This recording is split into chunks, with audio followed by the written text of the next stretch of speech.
Educationist and activist Sonam Wangchuk has said that he is willing to end his indefinite hunger strike, but only if the government and political leaders provide concrete assurances on addressing what he calls serious failures in India's education system.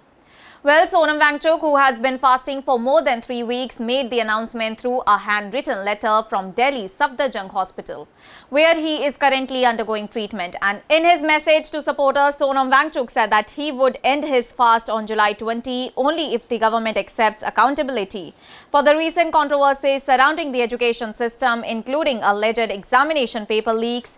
He said that students across the nation deserve a transparent and credible examination process, and those responsible for repeated failures must be held accountable.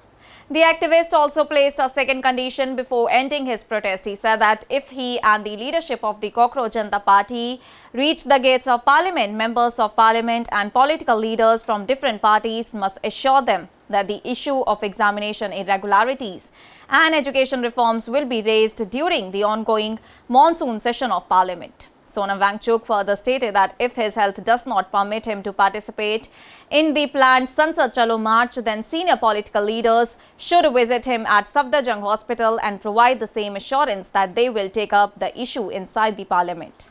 He made it clear that without all these assurances, his hunger strike would continue even after the proposed march. And in the handwritten note, Sonam Wangchuk also alleged that he was under illegal detention at Safdarjung Hospital, claiming that his freedom of movement, speech and communication had been restricted.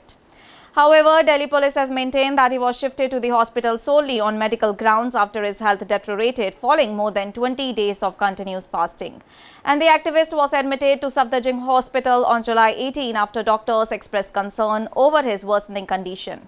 Initially, Sonam Wangchuk reportedly refused intravenous fluids, but his family later indicated that he was prepared to end the fast if meaningful assurances were given regarding his demands. The protest began on June 28 when Sonam Wangchuk joined Cockroach Janata Party founder Abhijit Dipke at the Jantar Mantar in an indefinite hunger strike. The protesters have been demanding accountability in the education sector over alleged irregularities in the competitive examinations, including the NEET paper leak controversy, along with the resignation of Union Education Minister Dharmendra Pradhan. Meanwhile, the political atmosphere in Delhi has become increasingly tense ahead of the monsoon session of Parliament. Delhi police denied permission for the Cockroach Janata Party's planned Sansad Chalo March, citing security concerns. Authorities have stated that the organizers had neither sought nor received official permission for the procession and warned that any attempt to hold an unauthorized march could invite legal action. Security has been significantly tightened around Parliament, Central Vista and the adjoining areas, and a multi-layered security arrangement has been put in place with Delhi police personnel and paramilitary forces deployed at the key locations. Barricades have also been installed on roads leading to the Parliament complex, while restrictions under Section 163 of the Bharatiya Nagrik Suraksha Sanhita remain in force in parts of New Delhi, prohibiting gatherings of 5 or more people except at the designated protest sites such as Jantar Mantar. Well, despite all these restrictions, organizers of the protest have claimed that more than 1.3 lakh people registered to participate in the Sansad Chalo March through a missed call campaign, and several student protesters continued their overnight sit-in at the Jantar Mantar, ensuring to carry forward the movement demanding transparency, accountability and reforms in India's examination system. The Delhi High Court has also backed the government's decision to keep Sonam Wangchuk under medical supervision after concerns over his deteriorating health.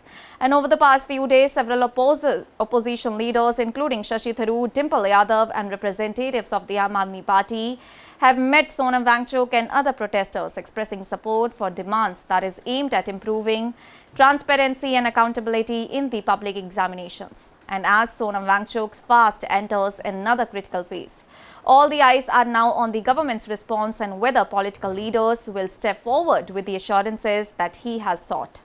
Until then, the activist has made it clear that his protest will continue in pursuit of what he describes as accountability, transparency and meaningful reforms in India's education system. That's all for now. Stay tuned to the Savera for more updates. Do like, comment and subscribe to the channel.